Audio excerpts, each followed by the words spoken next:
What an honor. Well, Father Deacon, President Washut, Chairman Stiffen, faculty and staff, fathers, distinguished guests, graduates of Wyoming Catholic College, I will begin by sharing a secret. Despite signing with the University of Notre Dame to play basketball in the very year they won their first national championship, as a Wyoming native born and raised in Gillette, I would have given my entire world to attend your alma mater if Wyoming Catholic College had existed in my day.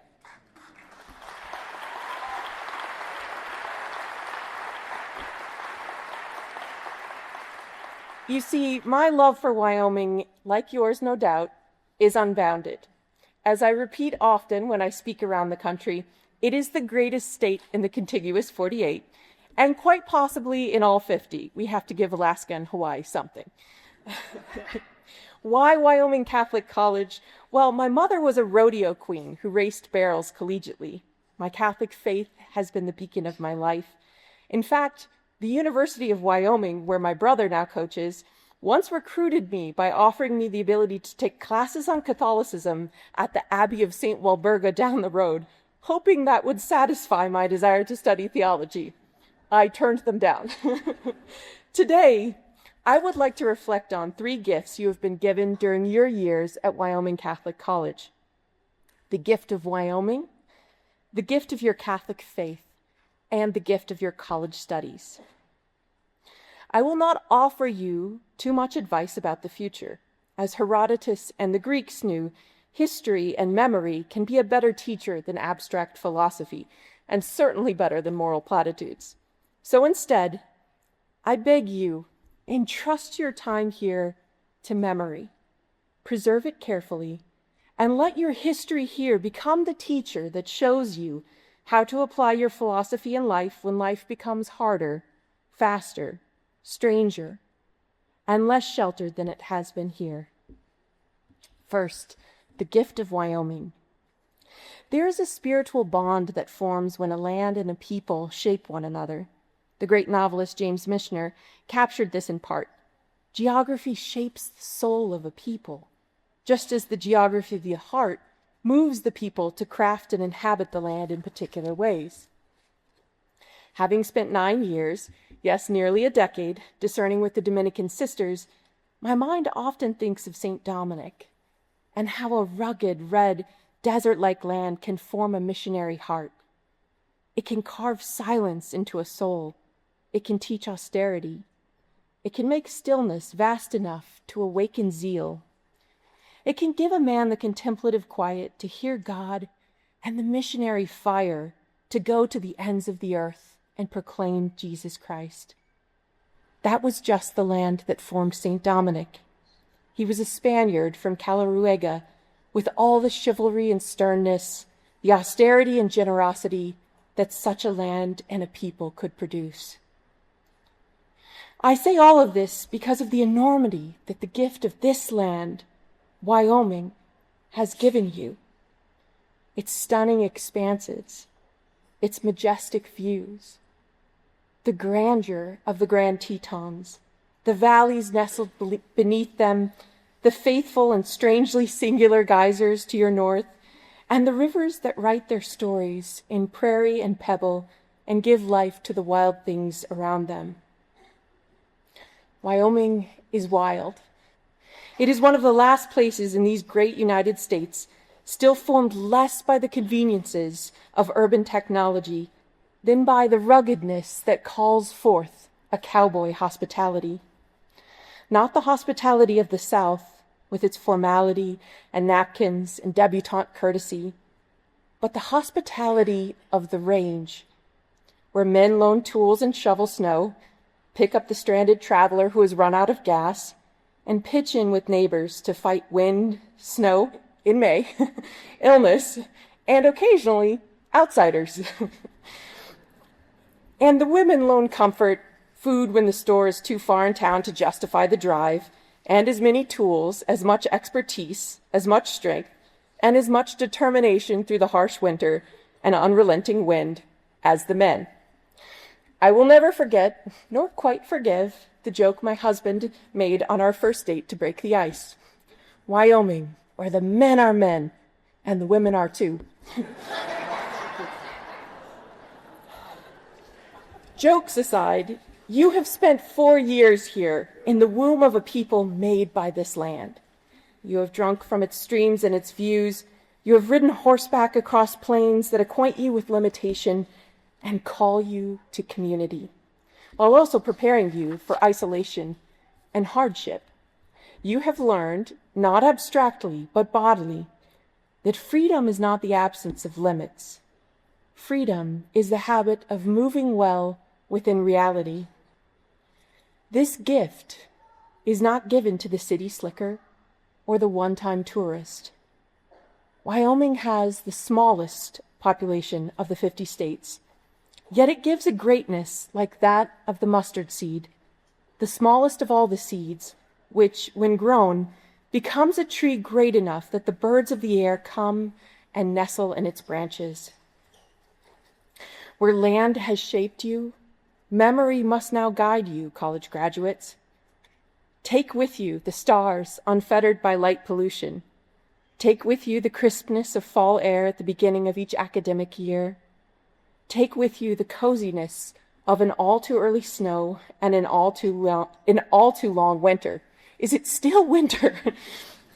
Take with you the daring heights of mountain vistas, the ridiculous thrill of wearing shorts in spring when it's only 50 degrees outside, and the fun of summer campouts in scorching heat. Take also the discipline Wyoming gave you.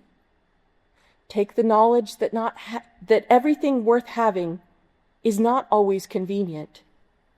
Take the reflex to help your neighbor without making a speech about it. Take the capacity to endure weather, silence, distance, and discomfort. In an age increasingly engineered to spare us from friction, you have received the gift of friction. Do not cease to remember it. And now I will speak of the second gift and the second word of this illustrious school's brand, your Catholic faith. This is a Catholic moment in the United States. Conversions among young people are rising. The clarity of magisterial teaching, the sweeping mysticism of the liturgy, and the boldness of life anchored in meaning and tethered to truth have spoken to many of your fellow pilgrims and to you. For all the importance of this land forming you, it is also a spectacular mark of providence that the Church Universal gives birth to such a diversity of ways to live the Catholic faith, in culture, in custom, in prayer, in liturgy, in so many different lands. Before becoming president and CEO of Catholic Vote, I had the unique privilege of founding a Catholic news agency in Arabic in Erbil, Iraq, with a colleague at EWTN. There, as with Wyoming, I saw how a land forms a people. Picture this. On a hillside of stone stands Mar Hormizd, an ancient monastery carved high and deep into Mount Alfaf near Mosul. Its very stones bear witness to a Christianity that had to learn to endure invasion, terror, and siege. Tunnels sprout forth behind it and around it into the mountains so that the monks could evade Muslim invaders through the centuries. That world is unabashedly a church of the martyrs. In 2014, ISIS swept across the Nineveh plain and marked Christian doors with the Arabic letter N for Nazarene. Christians there were given 3 choices meant to strip them of everything. Leave, submit and pay all you own, or die. As I visited that land many times to help its people tell their stories to the world, I remembered accounts I had heard in the Dominican convent in the fall of 2014. You see, as sisters, we took every meal in silence except on the highest of feast days, and we listened to readings at table. While home at the Mother House for Thanksgiving that year, the reading was unusual. Instead of encyclicals, church fathers, biographies of the saints, it was emails dispatched hurriedly along the way from the Dominican sisters in Mosul. They told of how their tormentors took away medicine from the sisters who needed it to survive as they left the city. They told of sisters buried along the way to Erbil because they couldn't withstand the loss of medicine or the heat. They told of walking mile after mile simply to arrive and begin ministering to their fellow refugees. The Middle East is a church of martyrs, built on martyred apostles. I have never heard a liturgy like the Syriac liturgy I heard while staying at the convent of the Chaldean Daughters of Mary. In my own convent, we studied and sang the tones of chant, and I had never heard a chant so close to the mysticus tone, the mystical tone, as in that Eastern rite. It was as if heaven and earth were only thinly veiled, one bleeding into another, proper to a faith that must be ready to provide its people with the ultimate sacrifice. But what does this have to do with graduates of Wyoming Catholic College? This. Yours is not chiefly the Church of Apostolic Martyrdom, but of apostolic mission. Now, Isabella's speech was lovely, but you do not live in Nineveh.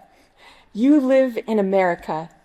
Your enemies will not mark your doors with a letter and give you 24 hours to flee. They will do something more subtle. They will tempt you to forget who you are.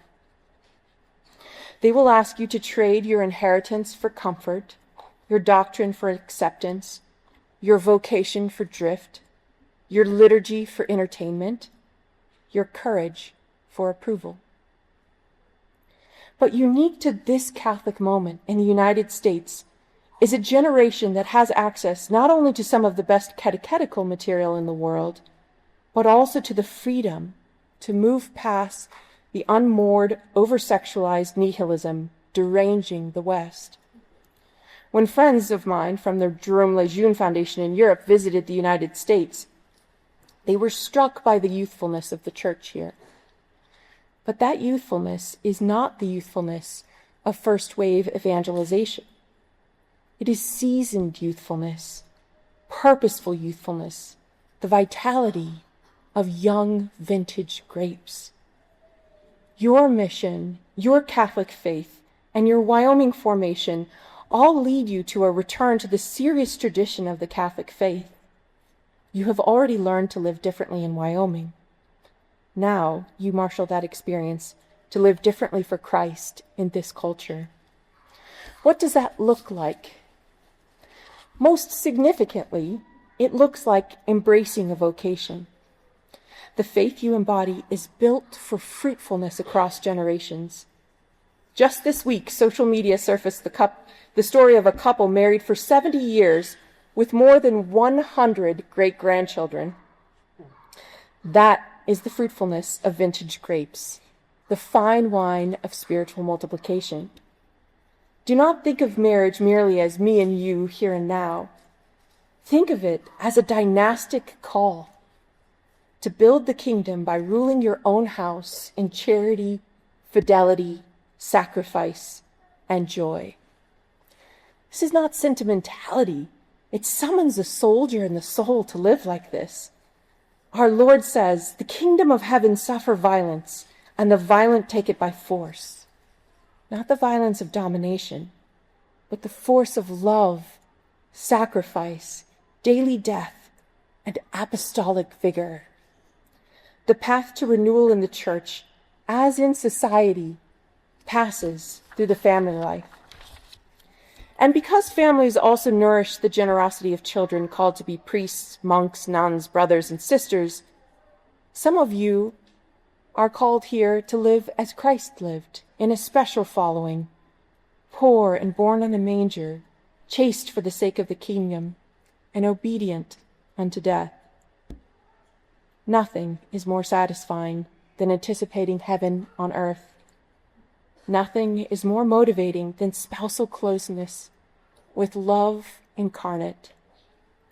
Nothing is more fruitful than sacrificing even the great gift of children for the sowing and reaping of the harvest. Trust me, I know. I have done both. To those of you fed on the Catholic faith who feel this glimmer of shining light in your soul, the world needs you as much as it needs the Middle Eastern martyr. It has often been said that the advance of the kingdom comes through monks, or in their absence, martyrs. I would add a third M, mothers and fathers. Dare to say yes. Dare to offer your life as a living liturgy, a sacrifice pleasing to God, capable of transforming the ordinary, effecting the marvelous exchange, and thinning the mystical veil between heaven and earth. Graduates, the Catholic moment is here. Respond to its call with all the generosity your faith gives you. Now, lastly, your time among this co-appointed body of scholars is formally ended. That is a real loss. You will feel it keenly as you disperse. Rare is the gathering of people around a shared mission of seeking truth in today's society, even among colleges and universities. Perhaps you will find it in an order like the Dominicans, in a serious Catholic family culture, in a Charlotte Mason homeschool, or in a community of friends who refuse to become intellectually lazy. But do not assume it will simply appear. You will have to build it. It is a loss to leave this college, but only because it was such a gain. Here, on the last frontier, you have sharpened within yourselves the discernment essential for survival in the age of the unbridled frontier of artificial intelligence. And no, I did not speak to your president before I wrote this. Your education, your liberal arts training, your Socratic discoveries, your advancement in what makes us most human, the gift of reason, now becomes the means by which you can navigate the world of business, the traps of media, the civic sphere, the professions, and the family with confident purpose. You have read enough Jane Austen not to fall prey to the wiles of dating app optimizations for feelings. You have downed enough Aristotle to know that the common noun is a miracle, and that boy and girl are categorical descriptors of different realities. You have understood enough Nietzsche to see how he intoxicated millions with the thought that power explains all and satisfies best. And you have danced with the angelic doctor, Thomas Aquinas, long enough to say said contra to such explications. And ultimately, you have learned that the intellect is ordered most earnestly and most properly to the beatific vision, and therefore that it is infinite in its desire to know the infinite, despite our finite abilities. And so you have made of yourself a capacity and stretched it further still, that God, who is a torrent, will fill. Do not stop stretching. This matters especially now. We are entering a world in which machines can imitate fluency, synthesize argument, mimic style, predict taste, and produce oceans of text, image, and sound. The danger is not merely that artificial intelligence will replace tasks. The deeper danger is that it will tempt human beings to become less human, to outsource attention, memory, judgment, friendship, study, prayer, and even, perhaps, conscience. A superior preparation for those challenges are one of the most significant effects of your college pursuit, not because it has trained you to compete with machines at machine-like speed. That would be a losing game, and not a very noble one. Your college has trained you to be more fully human. You have learned to read slowly, speak carefully, disagree honestly, endure difficulty, to ask better questions, and submit your mind to reality rather than bending reality to appetite. The world will reward many shallow efficiencies. It will ask you to be optimized, frictionless, branded, available, entertained, and useful. Resist the parts of that bargain that shrink the soul. Be competent, yes, work hard, learn new tools, but do not become quaint, and do not become quaint or technologically helpless. But this pedagogy has taught you never to confuse tool mastery with wisdom. The education you received here was never meant to make you impressive ornaments of a dying culture. It was meant to prepare you to become builders. Builders of marriages, builders of families, builders of schools, builders of culture that is sane enough to know nature, humble enough to receive grace, and brave enough to tell the truth. So as you leave Wyoming Catholic College, do not leave behind Wyoming, certainly not Catholicism, or what you learned in college. Carry them forward through memory and practice. Graduates, you are leaving a rare place. The land has formed you, the church has fed you, the college has educated you. Now Providence sends you. Go build, go marry if God calls you to marriage, go consecrate your lives if God calls you to religious life or priesthood. Go raise saints, go found schools, go defend the vulnerable, go tell the truth, go pray when no one sees. Go stand firm when everyone expects you to fold. Go make civilization less stupid, less cowardly, less lonely, and more Catholic. And when the world becomes loud, remember the Wyoming stars. When it becomes soft, remember the wind. When it becomes false, remember the truth you sought here. When it becomes barren, remember the church whose fruitfulness springs from the cross. When it becomes dark, remember that heaven and earth are not so far apart as the world imagines. Dear graduates, congratulations. The Catholic moment is here. Your moment is here. Receive it with joy, seriousness, and courage, and do not stop stretching your soul to the infinite. Thank you.